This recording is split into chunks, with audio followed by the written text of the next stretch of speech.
What does it mean to say, I am?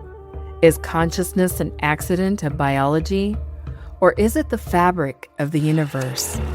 On Spinning the Light, we bridge the gap between ancient wisdom and modern inquiry. We're stripping away the illusions of the ego to find the radiant core of human existence. Join us, your hosts, Christy and Sharon, as we unravel the mysteries of the mind and illuminate the true nature of being. This is Spinning the Light. Hello, hello. Hello. Welcome, everybody. Thanks for joining. Just so you know, we're doing this in between my sessions, so we feel it's important to fit stuff in where we can, and we feel this is important. So we're going to make this work always. Yes. Hopefully you find something That really resonates with you. Some gem. We hope anyway. And I think the thing is that we're doing this all in building blocks. Yeah. You know what I mean? And because we're doing building blocks, hopefully something will resonate with you, and maybe it will be on a previous episode, or that's how this ties in with this. So we're trying to tie stuff in together. Yeah, and give a real breakdown of just how it works and how we can make some meaningful change. Absolutely. So in the last episode, we've talked about the brain waves and, how the levels of consciousness, all that fun stuff. Yes. So once you've identified old patterns, now what? So now that you know you know it, now what do I do with it? You know what doesn't work? Let's try something different. We have the ability to rewire our brain. We've touched on this definition of neuroplasticity in earlier episodes. This is the brain's ability to reorganize itself by forming new neural pathways.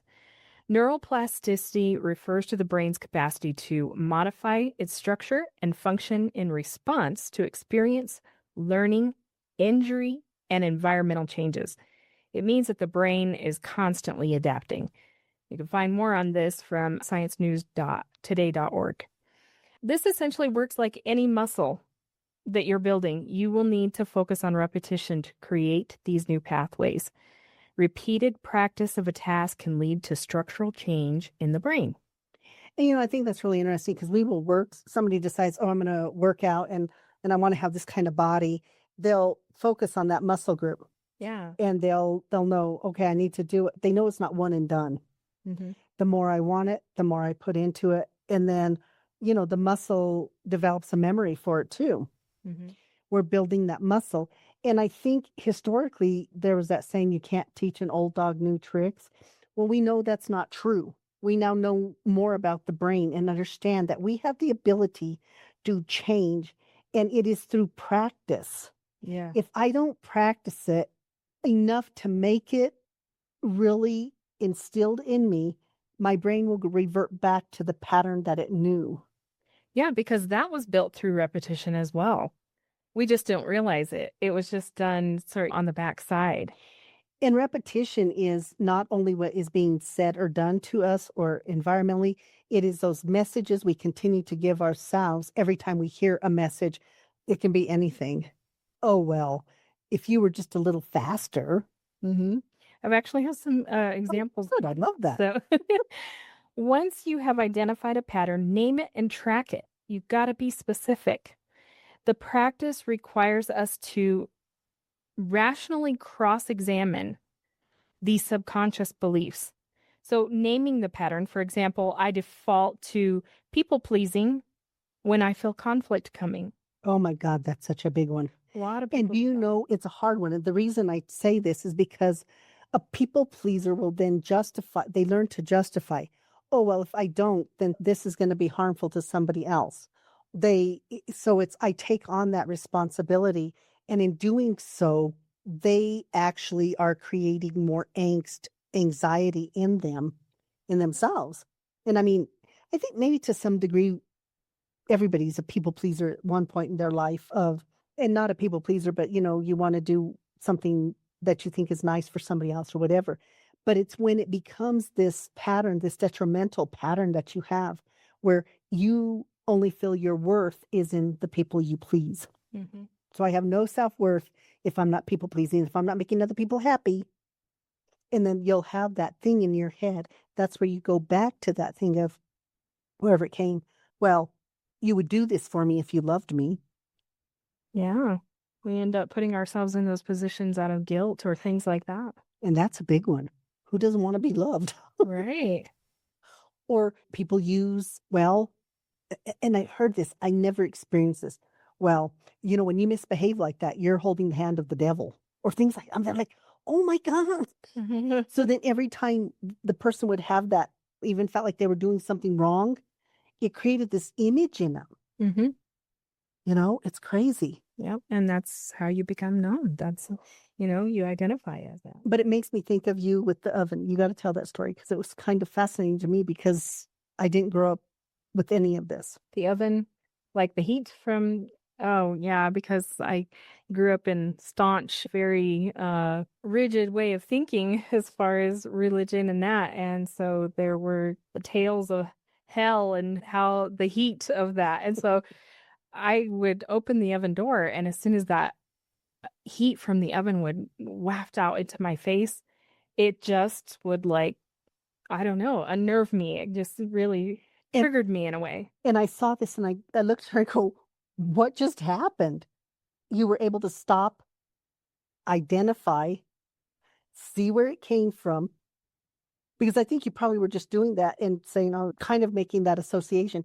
But it wasn't until they're like, what just happened here? Why are you acting this way? It's just an oven. Yeah. And then she was there like, oh my goodness, when I was young and this is how we were taught. And then it was like, okay, but do you believe that way today? And so that's something you've worked on. I've not seen you since then open the oven and have that same physiological reaction. Yeah, no.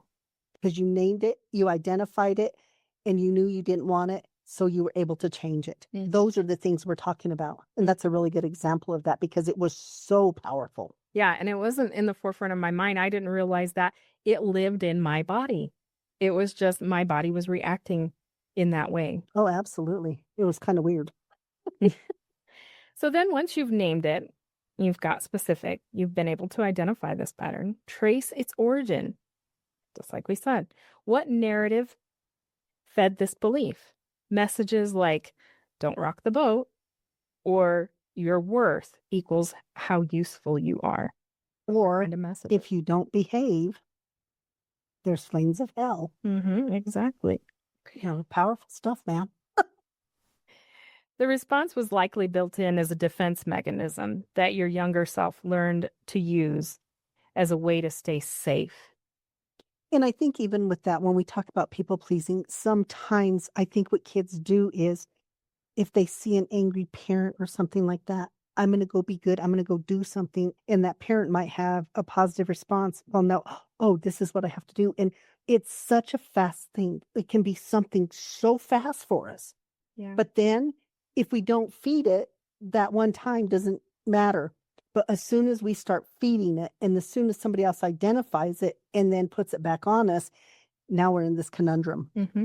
We're repeating it and building a muscle. Mm-hmm.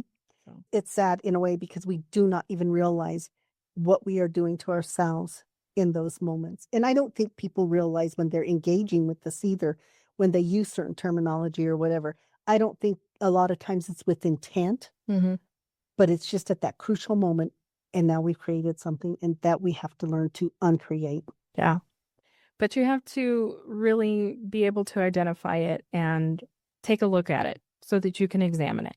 And so it can be helpful to write these down or record yourself speaking phrases in a calm voice. You can also repeat them in your mind like a mantra as you drift off to sleep. This way, they can slide into your subconscious mind without being blocked by your inner critic. And remember when we talked about that, when you're going into sleep, that's your time where you can put in new messages into the brain. So if it's one of those things of, I am confident, people do love me, I am lovable, things like that. If you can put those in, then that's already going to be more embedded in your subconscious than if I say it out loud. Mm-hmm. Just saying it out loud is not the same as doing it at that time. Right. People don't realize how strong the subconscious is. Oh, yeah. As mentioned before, the subconscious is where our beliefs live. It's the most accessible when your brain drops into theta waves, aka the twilight zone, right before you're going to sleep or right after you're waking up. Those are really good times to give yourself these messages. And the reason why is because there's a little bit of time before you, as you're coming out of sleep in that or going into sleep, you've now moved into, you're in alpha. So when you're coming out of sleep, you move into alpha ducitamine and then into beta. And the same thing is in reverse. So that's that time where you have those moments. And it doesn't take a lot of time to do these things. And that's the beauty of it. It's not something that takes an hour, 20 minutes. It is a simple statement. Yeah, It can be one word, confidence. could be. You don't have to make it complicated at all, I don't think, anyway. No. Patterns lose their power when they no longer operate in the dark. Be advised, old patterns run on triggers. This means you'll need to reframe it by rewriting the narrative with an empowering truth. So, I am inherently whole. Messages like that. I am learning as I go. Craft at least 1 to 3 emotionally charged statements that represent your new belief and keep them in present tense. I am grounded, capable, and completely safe. I am in the light. I am the light. Mm-hmm. And I think when we do those things, so much of the time when you talk to people, if you ask them to describe themselves, sometimes they can throw out 10 negatives. And it's like, no. What is something positive? That there's a struggle within that. It's because also that narrative, oh, well, don't be vain. Yeah. Don't be boastful. All of those things. Don't be a know-it-all. How many times do people hear these things? So then what they do instead, they revert back. Okay, I don't know anything. Mm-hmm. No, I don't know. They become meek. Yeah. They lose their ability to have that self-confidence and that self-esteem that they need. Mm-hmm. But once again, it's because we hear these narratives. Mm-hmm. How many times have growing up, and particularly in churches, no disrespect to churches, but they'll use things like that about vanity. Mm-hmm. Don't put on makeup. You're being vain. Mm-hmm. Well, okay, I'm not supposed to think I'm attractive then.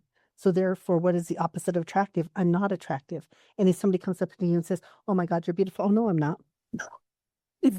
This is the craziness that we create through these words that we are taught. But once again, I have to identify it. If somebody's coming up, I work on this a lot with people, is you get a compliment. Oh no. Or, oh no, you're really the pretty one. Or no, you're the smart one. Or you're that minimum. No, just say a simple thank you. Mm-hmm. Simple thank you. Those messages that we receive puts distance between us and the source. And we had just posted recently on Facebook, it was shared from somewhere, I think Gaia maybe or something, but we are all fragments of the source energy. And I think if we would remember that, that would be really powerful. And that might even be the mantra is I am a fragment of source energy. Yeah. Meaning I am a part of something greater than me. Mm-hmm. And I am a part of everything. And I am worthy of love. Yes. And I think that's how many times, and it really saddens me. It really does when I hear people and when I tell them, you do understand you are lovable and you are worthy and you deserve to be loved. And just that look on a client's face of, no, I don't. Nobody said that I am not. And why? How sad that we would allow that. Mm-hmm. And when I say that, and when I say it breaks my heart, it really does. It hurts my heart when I hear those kind of things because nobody wants to be invisible. People deserve to be loved. They have the right to be loved, to love others, to be in relationships, all of those things. We've received so many messages throughout time about that separation and that we're not worthy. Absolutely. Like I said, it really hurts my heart when I hear those kind of things. So when you create these affirmations, I guess you would say, these things to help you build that confidence, you're essentially interrupting the autopilot when you do this. And that's really important because so much runs in the background on the subconscious, as we mentioned. The subconscious is deeply connected to your nervous system, so it responds powerfully to imagery and body sensations. Absolutely. So another thing that you can use is visualization. For example, when a negative belief or anxiety surfaces, close your eyes and feel where it lives in your body. Then you need to visualize. This is something that if you picture a merry-go-round or any ride that's spinning you, okay, and as the faster you go, everything becomes more and more of a blur. You see nothing. Mm-hmm.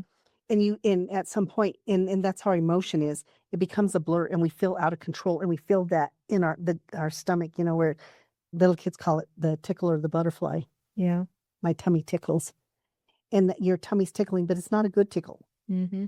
It might start out as a good tickle, but then as that person is spinning you, the reason it gets that way is because there's a part of that subconscious that knows we're allowing somebody else to spin us. Yeah.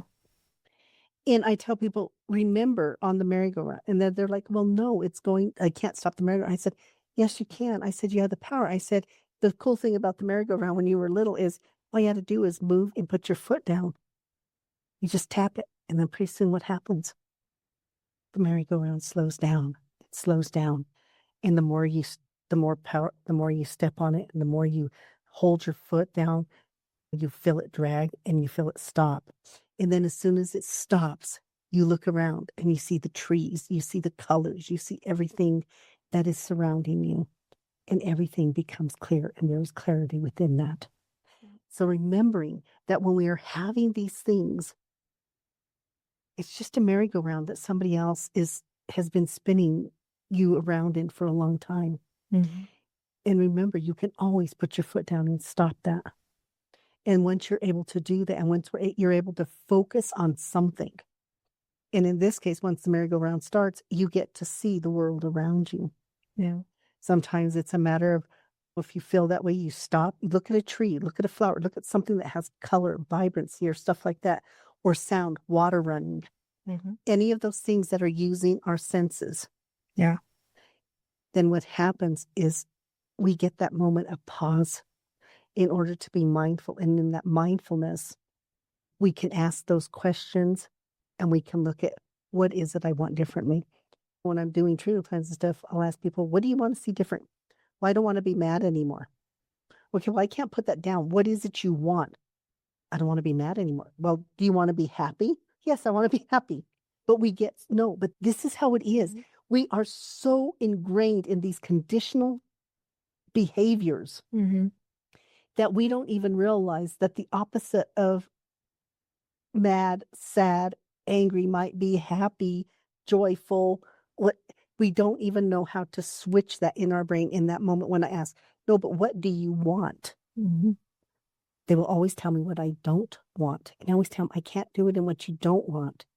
Well, the brain doesn't even know what to go to next then. Exactly. And that's all of that conditioning and that subconscious level that we regurgitate this stuff on a daily basis without even realizing we're regurgitating it, and we're keeping it spinning in our heads.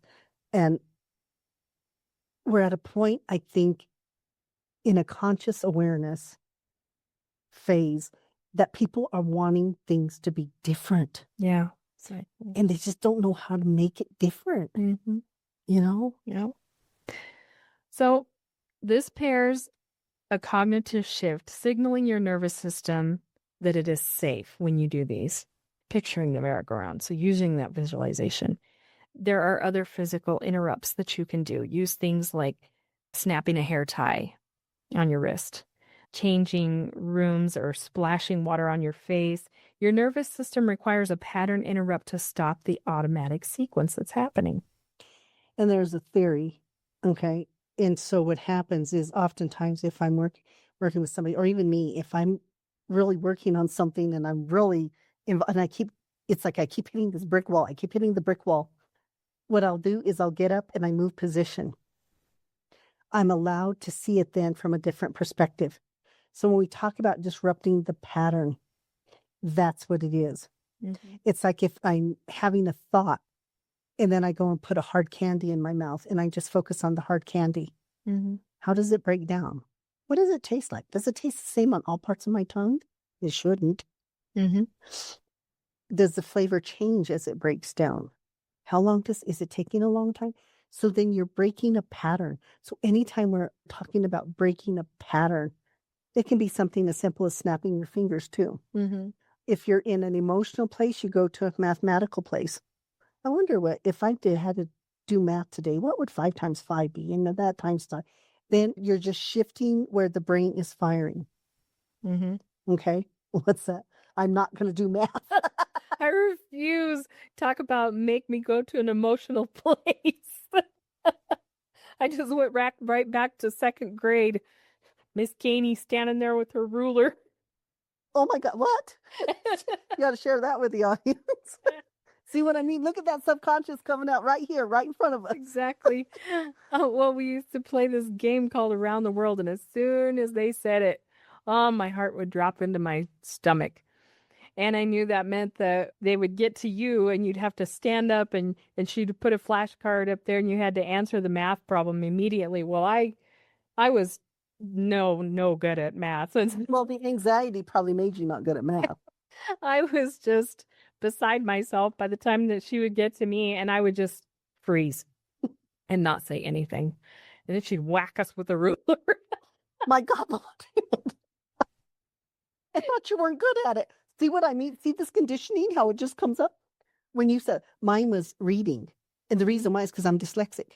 But I didn't know when I was little I was dyslexic. Mm. So the words sounded perfectly fine.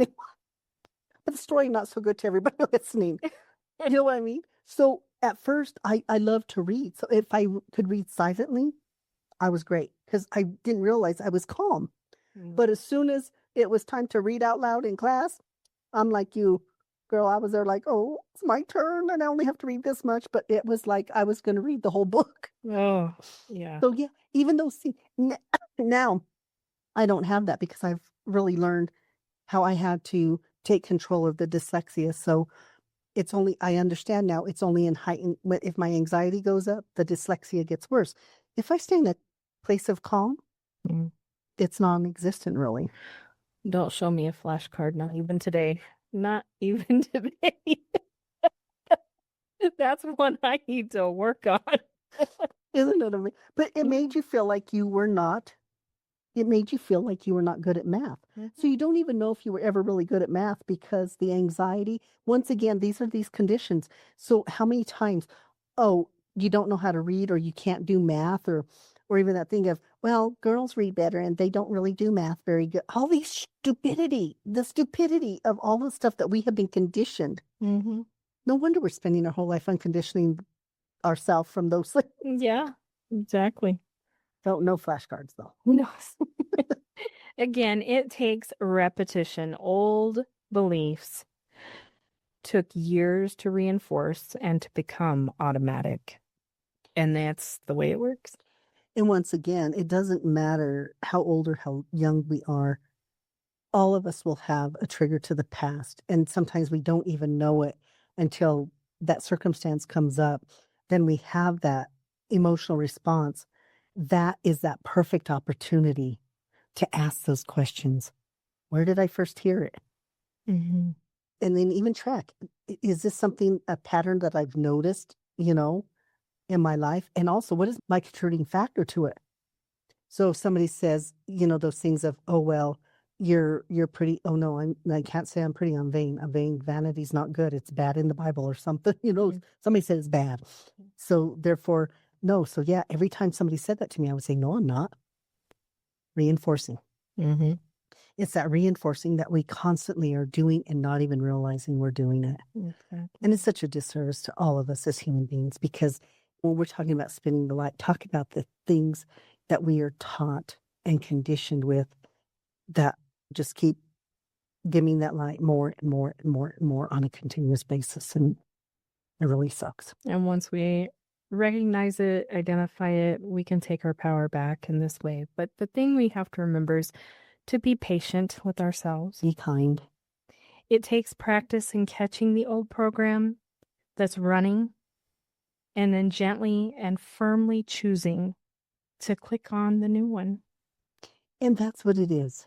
It is a choice.